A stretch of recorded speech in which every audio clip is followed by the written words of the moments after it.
ഓം ശാന്തി. 2/10/2024. ഇന്നത്തെ മുരളിയുടെ main points.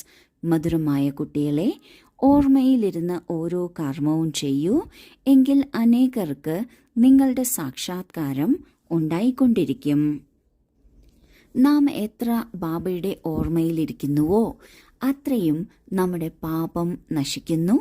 നമ്മൾ ആത്മാവ് സ്വർണിമ യുഗത്തിന് യോഗ്യരാകുന്നു, സത്തോ പ്രധാനമാകുന്നു, ശ്രേഷ്ഠരാകുന്നു. ഇതുകൂടാതെ ബാബയ്ക്ക് നമ്മളിലൂടെ മറ്റുള്ളവർക്ക് സാക്ഷാത്കാരം നൽകാനും സാധിക്കുന്നു. അതിനാൽ ബാബ പറയുന്നു, നന്നായി ബാബയുടെ ഓർമ്മയിലിരിക്കണം. ഇതിലൂടെ മറ്റുള്ളവർക്ക് സാക്ഷാത്കാരം ലഭിക്കാൻ സാധ്യതയുണ്ട്. ചോദ്യം: സംഗമയുഗത്തിലെ ഏത് വിധിയിലൂടെ തന്റെ ഹൃദയം ശുദ്ധമാക്കാൻ സാധിക്കും? ഉത്തരം: ഓർമ്മയിലിരുന്ന് ഭോജനമുണ്ടാക്കൂ, ഓർമ്മയിലിരുന്ന് കഴിക്കൂ, എങ്കിൽ ഹൃദയം ശുദ്ധമായി തീരും.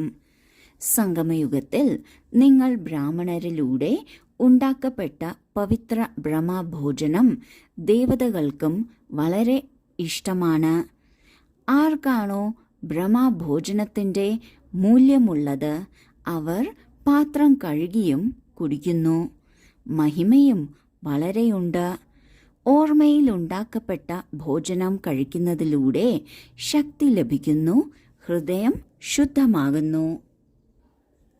ഈ സംഗമയുഗത്തിൽ ഹൃദയം ശുദ്ധമാക്കുന്നതിനുള്ള ഏറ്റവും നല്ല വിധി എന്താണ്? അത് ശുദ്ധമായ ഭോജനം ബാബയുടെ ഓർമ്മയിൽ ഉണ്ടാക്കി അത് ഓർമ്മയിൽ തന്നെ ഭക്ഷിക്കുന്നതിലൂടെ ഹൃദയം ശുദ്ധമായി തീരുന്നു. ഇവിടെ ഹൃദയം എന്നുദ്ദേശിക്കുന്നത് ആത്മാവിന്റെ തന്നെ വളരെ ഗഹനമായ ഒരു ഭാഗത്തെയാണ്. ഹൃദയം ശുദ്ധമാക്കുക അർത്ഥം ആത്മാവിനെ തന്നെ ശുദ്ധമാക്കുക എന്നതാണ്. ഈ സംഗമയുഗത്തിൽ ഭക്ഷണത്തിൽ നാം ശുദ്ധത പാലിക്കുന്നതിലൂടെ ആത്മാവ് തന്നെയും ശുദ്ധമാകുന്നു. ഏതുപോലെ അന്നം അതുപോലെ മനം എന്നാണ്. ഭക്ഷണം നാം ബാബയുടെ നിയമങ്ങൾക്കനുസരിച്ച് ബാബയുടെ ഓർമ്മയിൽ ഉണ്ടാക്കി ബാബയ്ക്ക് അർപ്പിച്ചാണ് ബാബയുടെ ഓർമ്മയിൽ കഴിക്കേണ്ടത്. ഇങ്ങനെ ചെയ്യുന്നതിലൂടെ നമ്മൾ ആത്മാക്കൾ ശുദ്ധമായി തീരുന്നു. ബ്രഹ്മഭോജനം എന്നത് വളരെ വളരെ പ്രശസ്തമാണ്, മഹിമയുള്ളതാണ്. ദേവീ ദേവതമാർ പോലും ബ്രഹ്മഭോജനത്തിനായി കാത്തിരുന്നു എന്ന് പറയാറുണ്ട്. ഇപ്രകാരം ബാബയുടെ ഓർമ്മയിലുണ്ടാക്കിയ ബ്രഹ്മഭോജനം കഴിക്കുന്നതിലൂടെ ശക്തി ലഭിക്കുന്നു, ഹൃദയം ശുദ്ധമായി തീരുന്നു. ധാരണയ്ക്കുള്ള മുഖ്യസാരം: 1. ഒരു കാര്യത്തെക്കുറിച്ചും വിഷമിക്കരുത്. കാരണം ഈ നാടകം തികച്ചും ആക്യുറേറ്റായി ഉണ്ടാക്കിയിരിക്കുന്നു. എല്ലാ അഭിനേതാക്കളും ഇതിൽ തന്റേതായ പാർട്ട് അഭിനയിച്ചുകൊണ്ടിരിക്കുന്നു. 2. ജീവൻ മുക്ത പദവി എടുക്കുന്നതിനും സദാ സുഖിയാകുന്നതിനും ഉള്ളിൽ ഒരു ബാബയെ തന്നെ സ്മരിക്കണം. മുഖത്തിലൂടെ ഒന്നും പറയരുത്. ഭോജനമുണ്ടാക്കി കഴിക്കേ ബാബയുടെ ഓർമ്മയിൽ തീർച്ചയായും ഇരിക്കണം.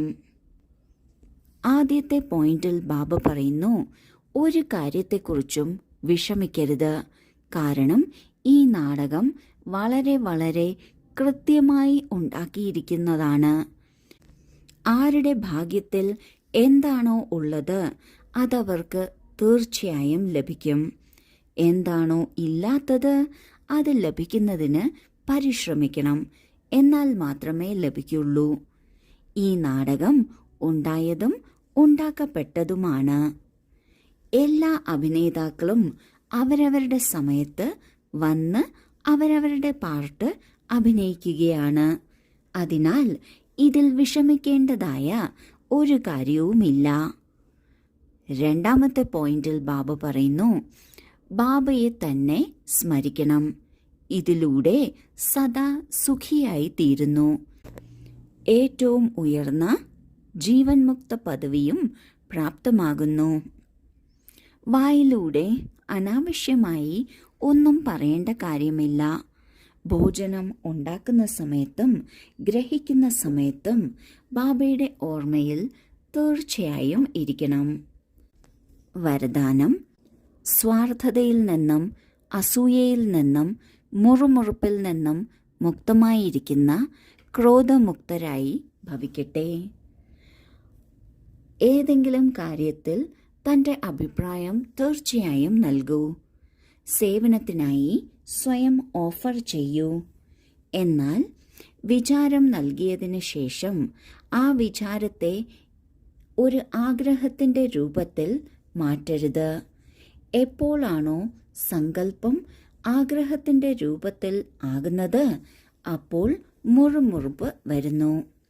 എന്നാൽ നിസ്വാർത്ഥരായി വിചാരം അല്ലെങ്കിൽ അഭിപ്രായം നൽകൂ.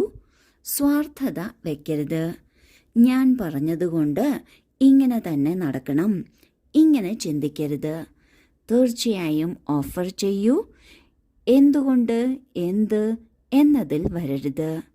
ഇല്ല എങ്കിൽ അസൂയ, വെറുപ്പ്, ഒന്നിനൊന്ന് കൂട്ടുകാർ വരും.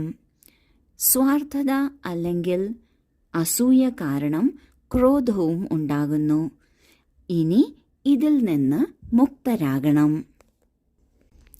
സേവനത്തിൻ്റെ കാര്യത്തിലാകട്ടെ, പുരുഷാർത്ഥത്തിൻ്റെ കാര്യത്തിലാകട്ടെ, യജ്ഞത്തിൻ്റെ നടത്തിപ്പിൻ്റെ കാര്യമാകട്ടെ, തീർച്ചയായും നമ്മളോട് അഭിപ്രായം ചോദിച്ചാൽ നാം നമ്മുടെ അഭിപ്രായം പറയണം, നമ്മുടെ സജഷൻ പറയണം. എന്നാൽ നമ്മൾ എന്താണോ പറഞ്ഞത് അത് നടപ്പിലാക്കണം എന്നും അതെന്തുകൊണ്ട് നടപ്പിലാക്കിയില്ല എന്നും ഉള്ള കാര്യങ്ങളിൽ പോകരുത്. കാരണം അങ്ങനെ പറയുന്നത് ആ ഒരു അഭിപ്രായം നമ്മളൊരു ആഗ്രഹമായി വളർത്തിയെടുത്തു എന്നതുകൊണ്ടാണ്. ഇങ്ങനെ ആഗ്രഹം വരികയാണെങ്കിൽ അവിടെ സ്വാർത്ഥത വരുന്നു. സ്വാർത്ഥതയ്ക്ക് പിന്നാലെ അസൂയയും വെറുപ്പും മുറുമുറുപ്പും എല്ലാം വരുന്നു. ഇവയെല്ലാം കാരണം ക്രോധം ഉണ്ടാകുന്നു. ബാബ പറയുന്നു, ഇനി ക്രോധത്തിൽ നിന്ന് മുക്തമാകൂ. സ്ലോഗൻ: ശാന്തി ദൂതരായി എല്ലാവർക്കും ശാന്തി നൽകുക. ഇതാണ് താങ്കളുടെ കർത്തവ്യം. ഓം ശാന്തി.